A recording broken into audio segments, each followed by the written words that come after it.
ওরে বাবা, ওটা আবার কে রে? হে হে হে হে হে। আমার নাম ভম্বল দাস।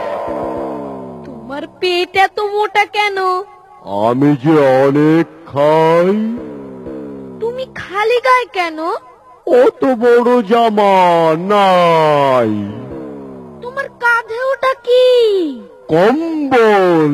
ভম্বল দাসের কম্বল খান, কম্বল ধইরা মারলো টান, কম্বল গেল বর্ধমান, বর্ধমানের পোলা পান, বাপেরে কয় হুক্কা আন, হুক্কার মধ্যে মারলো টান, হুক্কার মধ্যে ছিল পানি, হইয়া গেল জানা জানি, তারপরেতে কানা কানে। আমরা হুক্কা টানি না, হুক্কার কথা জানি না, আমরা হুক্কা টানি না, হুক্কার কথা জানি না। ভম্বল দাসের কম্বল খান, কম্বল ধইরা মারলো টান, কম্বল গেল বর্ধমান, বর্ধমানের পোলা পান, বাপেরে কয় হুক্কা আন, হুক্কার মধ্যে মারলো টান, হুক্কার মধ্যে ছিল পানি, হইয়া গেল জানা জানি, তারপরেতে কানা কানে। আমরা হুক্কা টানি না, হুক্কার কথা জানি না, আমরা হুক্কা টানি না, হুক্কার কথা জানি না, আমরা হুক্কা টানি না, হুক্কার কথা জানি না।